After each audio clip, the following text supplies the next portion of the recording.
The silver letter opener didn't just cut through the silk of her maid's uniform.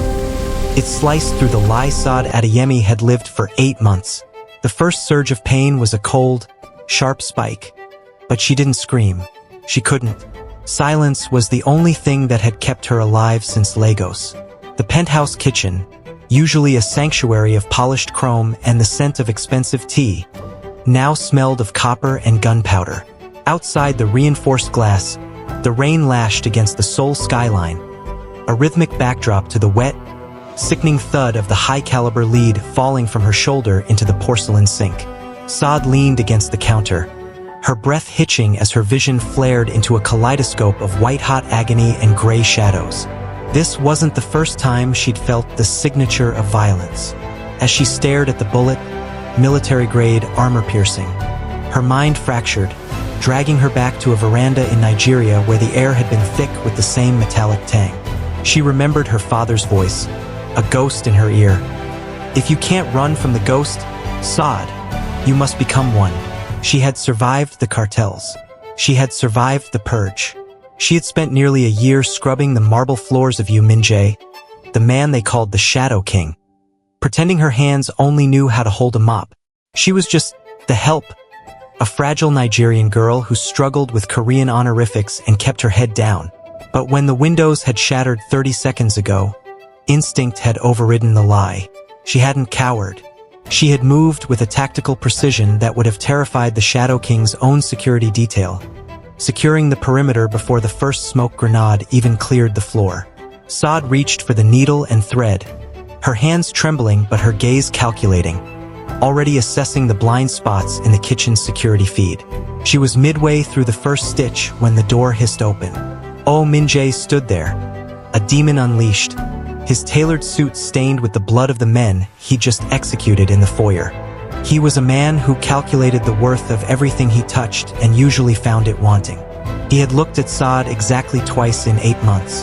The first time, he'd forgotten her name before he'd even finished the sentence. The second time, he'd complained about the temperature of his coffee. Now, those dark, calculating eyes landed on the sink. They tracked the blood on the floor, the discarded bullet, and finally, the steady, unwavering grip Saad held on the needle as it pierced her own skin. The porcelain sink was a basin of crimson evidence that Yu Min-jae could not ignore. He stood over Saad, his shadow looming large against the sterile kitchen tiles as she finally slumped, her fingers slipping from the bloody needle. The Shadow King didn't call for a doctor. He called for June. He understood the geometry of the room instantly, the trajectory of the glass, the positioning of the counters, and the way Sada's body had been angled. She hadn't been a bystander caught in the crossfire. She had been a shield. The hit was for me, Min-jae murmured, his voice a low vibration that seemed to pull Saad back from the edge of consciousness. He reached down, his hands, usually reserved for signing death warrants or luxury acquisitions, unexpectedly steady as they braced her. And you, a girl I hired to dust my shelves, knew it before I did. By the time they reached the master wing, the fever had taken hold. Sada's skin was a map of fire and ash, her murmurs a fractured dialect of Yoruba and desperate warnings about ghosts in the rain.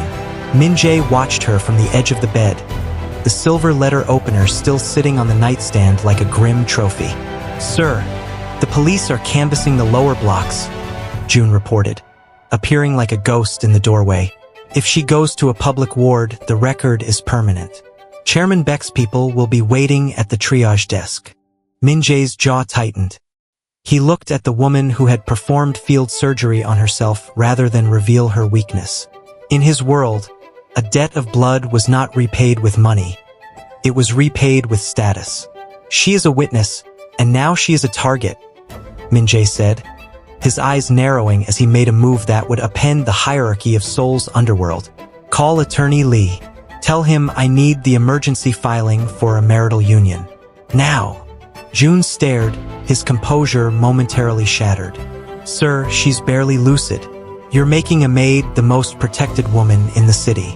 I'm making her a park, Min-jae corrected, his voice cutting through the room like ice. No one touches what belongs to me. As the judge arrived in the dead of night, The room was filled only with the rhythmic beep of a portable monitor and the scratch of a fountain pen. Saad drifted in a kaleidoscope of white-hot pain, felt a heavy weight slide onto her finger, and the press of her own thumb against a cold, inked pad. She was a ghost being given a name, a phantom being anchored to a throne. Min-jae leaned down, his lips brushing her sweat-slicked forehead in a gesture that was less a kiss and more a vow of possession. "Sleep, Saad," he whispered into the darkness. "When you wake, the world will have to bow to you before they can hurt you." The transition from the fevered darkness to the waking world felt like surfacing through deep, icy water. Sada's eyes fluttered open, but the ceiling that greeted her wasn't the cracked plaster of the servants' quarters. It was a vast expanse of recessed silk and dark, polished wood. The air smelled of expensive sandalwood and the sharp, antiseptic sting of high-grade medical care. She tried to shift, but a jagged line of fire erupted in her shoulder, pinning her to the oversized mattress. The heavy duvet felt like a mountain of velvet, a suffocating luxury that served as her first clue that the world had tilted on its axis while she slept. Her left hand felt strangely heavy. As the fog of painkillers receded, she lifted her arm, her breath hitching as the morning light caught the glint of a platinum band. It was a simple, cold circle of authority that felt like a handcuff. Memories returned in fractured shards. The metallic taste of blood, the rhythmic scratch of a fountain pen, and the low, absolute voice of Min-jae claiming her as a debt of honor. "You're awake." The voice came from the shadows near the floor-to-ceiling windows. Min-jae sat in a leather armchair, his shirt sleeves rolled up, a tablet glowing in his hand. He looked tired, but his eyes were as sharp and calculating as the day he'd watched her extract the bullet. He stood, his presence instantly shrinking the massive room, and walked toward the bed with a predatory grace that made Sada's pulse spike against the monitor. "Where am I?" she managed to whisper, her throat feeling as though it were lined with glass. "In my suite. In our home," he corrected, his gaze dropping to the ring on her finger. "The doctors wanted to move you to a clinic, but I don't trust the walls outside this house. You took a bullet meant for the king, Saad. In my world, that makes you more than a servant. It makes you a park." Saad struggled to sit up, ignoring the protest of her healing nerves. "I didn't ask for this. I didn't ask for a name or a ring. I wanted to be invisible." Min-jae leaned over her, his hands bracing the mattress on either side of her body, pinning her with his intensity. "Invisibility is a luxury for the dead. You're a witness to a military-grade hit, and you're the only person in this city who saw the angle of the shooter before the first shot was fired. You aren't a maid anymore, Saad. You're my wife. You're the most dangerous secret I have, and I don't intend to let that secret go." He reached out, his thumb tracing the line of her jaw with a terrifying tenderness. "The help is gone. From this moment on, you walk beside me, or you die in the shadows. Which will it be?" Saad looked into his dark eyes and saw the same fire that had destroyed her life in Lagos. She was no longer scrubbing his floors. She was trapped in his throne room. The silence in the master suite was thick, broken only by the muffled hum of Seoul's morning traffic far below. Min-jae didn't move for a long moment, his shadow stretching across the silk sheets like a dark stain.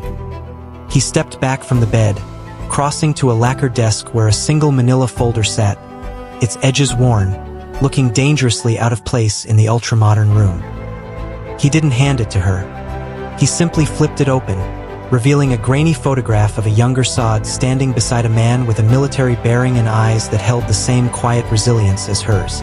"Chief Adeyemi," Min-jae said, the name sounding foreign and sharp in the quiet room. A tactical advisor who didn't just consult on logistics. He ran the shadows of the Nigerian underworld for a decade. He was a facilitator who understood that the most powerful weapon in a war isn't a gun, but the person who knows where to point it.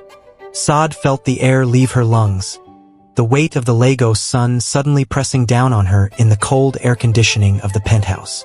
She had spent 8 months burying that name, scrubbing floors until her knuckles bled, just to wash away the scent of gunpowder that had followed her across the ocean. "He was my father," she whispered, her voice trembling as she looked at the file. And he was murdered because he knew too much about people who didn't want to be known. He was murdered because his most trusted man was bought, Min-jae corrected, sliding a second document across the duvet, a transcript of financial transfers. And you weren't just his daughter, Saad. You were his shadow. You were the one he trained to see the danger before it arrived, the one who navigated the blind spots in his security camera coverage. You didn't just survive Lagos. You were forged by it. He leaned against the desk, his eyes narrowing as he watched the realization sink in. I investigated you because I needed to know why my maid moved like a trained soldier, why she assessed the threat and positioned herself for maximum coverage while my own men were still scrambling. You aren't a victim of circumstance, Saad. You're a tactical asset hiding in a servant's uniform. The file contained everything: her nursing degree from the University of Lagos, her self-defense records, and the domestic worker agency she'd used to slip into Korea unnoticed. Min-jae knew the truth. She wasn't just brave. She was one of them, a survivor of the same fire that had forged the Winter Dragon. You think you're a prisoner here, Min-jae said, his voice dropping to a low, intimate rasp. But the people who killed your father are still looking for the daughter who saw their faces. Without my name, you're a target. With it, you're a park. I didn't marry a maid, Saad. I married a woman who understands that in our world, blood debt is the only currency that matters. He closed the folder, the sound final as a gunshot. The investigation into the hit on my penthouse begins tonight. I don't want a servant. I want my partner. I want the woman who knows how to see the enemy before they strike. The heavy oak doors of the council chamber swung open, revealing a room that felt less like a boardroom and more like a court of lions. Saad felt the weight of the emerald silk gown Min-jae had chosen for her, the fabric cool against her healing shoulder, though the platinum ring on her finger felt heavier than ever. As she walked beside the Shadow King, the conversations died a sudden, brutal death. 12 men, the architects of Seoul's underworld, sat around a table of obsidian, their eyes tracking her with a mixture of amusement and open disdain. Min-jae, Elder Kwan began, his voice like dry parchment as he leaned back, swirling a glass of amber liquid. We came to discuss the breach of our inner sanctum, not to be served tea. Why have you brought the help to a gathering of kings? A ripple of low, cruel laughter moved through the room. Saad didn't flinch. She felt Min-jae's hands settle on the small of her back. A possessive, grounding heat, but his voice remained ice. You see a maid, Kwan. I see the only person in this organization who didn't fail me when the glass broke. She's a foreigner playing dress-up, a younger lieutenant sneered, his gaze traveling over Saad with a dismissive smirk. What could a girl who spends her days scrubbing floors possibly contribute to a security briefing? Perhaps she can tell us which brand of wax makes the marble most reflective. Saad stepped forward, moving out of the safety of Min-jae's shadow. She didn't look at her husband. She looked at the maps and surveillance feeds projected onto the wall. I can tell you that your impenetrable perimeter has a 4-second lag every time the service elevator on the north wing resets, she said, her voice steady and sharp as a scalpel. The room went silent. The lieutenant's smirk faltered.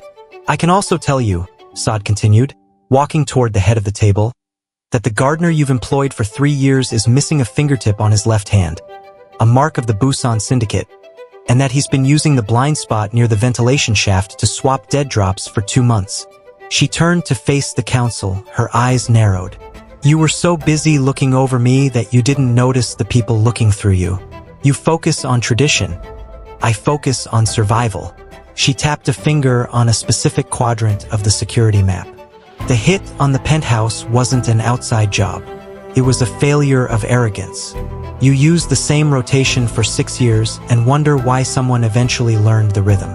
The silence that followed was deafening. Elder Kwan set his glass down with a slow, deliberate click. The mockery had vanished, replaced by a cold, sharp realization. They weren't looking at a maid. They were looking at a tactician who had dissected their entire operation from the kitchen floor. Min-jae stepped up beside her, his expression one of dark pride. As I said, he murmured, his eyes scanning the chastened men. My wife sees the patterns you miss. From now on, you don't answer just to me. You answer to her. The training room was a cavern of reinforced concrete and hushed shadows, lit only by the clinical glow of overhead strips that caught the glint of the knives on the wall. Saad stood in the center of the mat, her movements fluid despite the stiff bandages beneath her tactical gear. She no longer wore the emerald silk of a wife or the cotton of a maid. She was dressed in the dark, utilitarian fabrics of a soldier. Min Jae stood across from her, his presence a heavy, gravitating force that seemed to pull the oxygen from the room. In my world, trust is a liability, Min Jae said, his voice echoing off the cold walls. But reliance is a necessity. If we are to find the mole, I need to know that your instincts haven't been dulled by 8 months of playing the help. He moved without warning, a blur of predatory speed. Sada's body reacted on pure, buried instinct, her father's voice a rhythmic chant in the back of her mind. See the danger before it sees you. She pivoted, catching Min Jae's wrist and using his momentum to spin him. But he was larger and stronger, his hands snaking around her waist to pull her flush against his chest.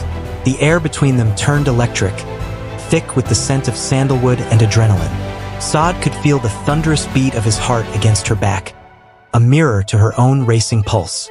For a moment, the training exercise vanished, replaced by a visceral, charged tension. He didn't let go. Instead, his grip tightened slightly, his breath warm against the shell of her ear. "You're holding back," he rasped, his eyes dark with a mixture of challenge and something raw. "You're afraid that if you show me everything you are, I'll find a way to break you." Saad twisted in his arms, her hand coming up to rest against the flexed muscle of his forearm. "I'm afraid that if I show you everything, you'll realize I'm not just a tactical asset. I'm a woman who has lost everything and has nothing left to give but her blood." The admission hung in the air, fragile and heavy. Min Jae's expression cracked, the icy mask of the Shadow King slipping to reveal a man who was just as scarred by his own violent history as she was. He reached up, his thumb tracing the line of a faint scar near her temple, a relic of the night Lagos had burned. "I don't want your blood, Saad," he whispered, his voice losing its iron edge. "I want the woman who had the courage to stitch her own wounds while the world was ending around her." He leaned down, his forehead resting against hers, a gesture of profound vulnerability that neither of them was ready to name. In the silence of the training room, the distance between master and servant, protector and protected, finally collapsed. They were two survivors standing in the ruins of their own lives, finding a strange, dangerous home in each other. The rainy season in Seoul felt different than the humid downpours of Nigeria, but the rhythm of the water against the penthouse glass was a drumbeat Saad knew too well. She stood in the expansive master suite, dressed in the designer clothes Min Jae had curated for her. Yet her hands still instinctively sought the hidden weight of a ceramic blade tucked into her waistband. The Shadow King had promised her that her time as a servant was over, but Saad knew that ghosts didn't care about titles or platinum rings. The breach happened not with an explosion, but with a chilling silence. The digital security monitors in the hallway flickered for a fraction of a second, a lag she had identified during her trial before the council. Min Jae was in his study, unaware that the perimeter had been haunted. Saad moved toward the foyer, her pulse a steady, rhythmic thrum of adrenaline she hadn't felt since the night her father's blood pooled on their veranda in Lagos. He was standing near the elevator, a shadow draped in high-tech charcoal fabric. He didn't look like a member of a Korean syndicate. He moved with the brutal, efficient grace of the Azakai cartel. When he stepped into the light, the air in the room seemed to freeze. It was Kofi, her father's former lieutenant, the man who had stood by and watched the execution that ended her world. "The Shadow King has expensive taste," Kofi said, his voice a low, gravelly rasp that carried the heat of the West African sun. "But he's a fool to think he can hide a marked woman in plain sight. We've been tracking your wire transfers to Amina for 3 months, Saad." The realization hit her like a physical blow. Her invisibility wasn't just fading. It had been shattered the moment she reached out to protect the only family she had left. The Azakai had followed the money, and now they had followed her into the heart of the winter dragon's lair. "I am not the girl you left in the dust, Kofi," Saad said, her voice dropping to a dangerous, icy level. She didn't call for the guards. She didn't call for Min-jae. She stepped into a tactical stance, her fingers brushing the hilt of her blade, her eyes calculating the 6 moves required to end him. "You're a maid playing queen," he sneered, drawing a silenced pistol. But even a queen dies when the cartel comes to collect. Before he could level the weapon, the study door hissed open. Min-jae stood there, his expression shifting from calm authority to the raw, unleashed fury of a demon. He didn't ask questions. He didn't hesitate. He saw the threat to his wife and moved with the terrifying speed that had earned him his throne. The silence was broken by the wet, sickening sound of steel meeting flesh. The ghost from Lagos had arrived, but he had underestimated one thing. Saad Adeyemi was no longer alone in her war. The blood of the assassin from Lagos still stained the marble of the foyer, a grisly reminder that the world Saad had tried to bury was no longer a ghost, but a predator at the door. Min-jae stood amidst the wreckage of the penthouse's security, his chest heaving, his dark eyes fixed on Saad as if he were seeing her for the first time, not as a maid or a tactical asset, but as a woman who had almost been stolen from him. He reached into his inner suit pocket and pulled out a sleek, black passport and a bundle of untraceable currency. He set them on the lacquer table beside her. "The Azakai will not stop with Kofi," Min-jae said, his voice unusually rough, the iron of the Shadow King replaced by a hollow, desperate honesty. "They know you are here. They know you are mine. My world is already a battlefield, Saad. I won't have you dying in a war that isn't yours." Saad looked at the passport, a ticket back to the invisibility she had craved since the night her father died. "You're letting me go?" she whispered, her voice trembling as her gaze moved from the documents to the man who had claimed her through a blood debt. "I am giving you the choice I never had," Min-jae replied, stepping closer, his presence a heavy, grounding force. "A plane leaves in 3 hours. My men will escort you to a life where no one knows your name. You can be a nurse again. You can be safe." Saad looked at the ring on her finger, the platinum band that had felt like a shackle but now felt like an anchor. She thought of the way he had held her in the training room, the way he had promised that she would never walk in the shadows alone again.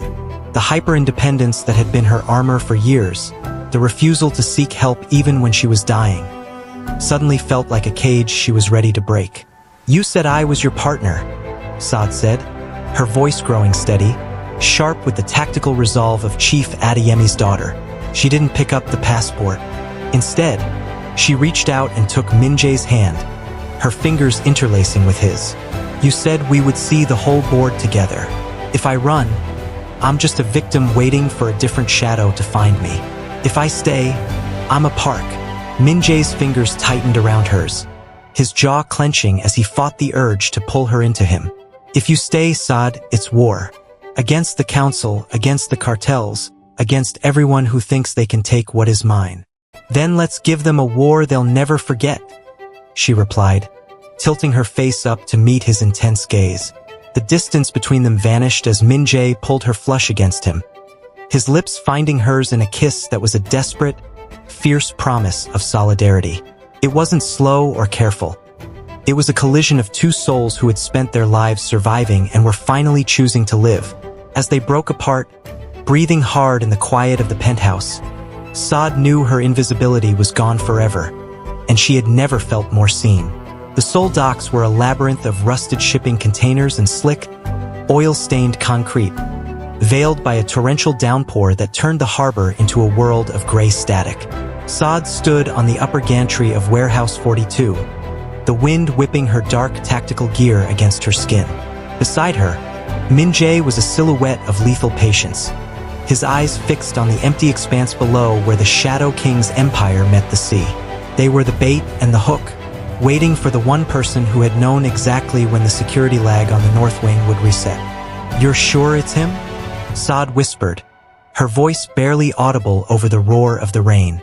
She adjusted the earpiece taped to her skin, her tactical training keeping her heartbeat a steady, rhythmic thrum despite the stakes.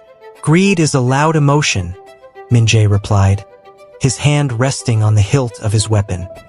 He thinks we are here to negotiate with the Azakai. He thinks he's walking into a promotion. He doesn't realize he's walking into a grave. The headlights of a lone black sedan pierced the gloom, the tires splashing through deep puddles as it came to a halt in the center of the kill zone.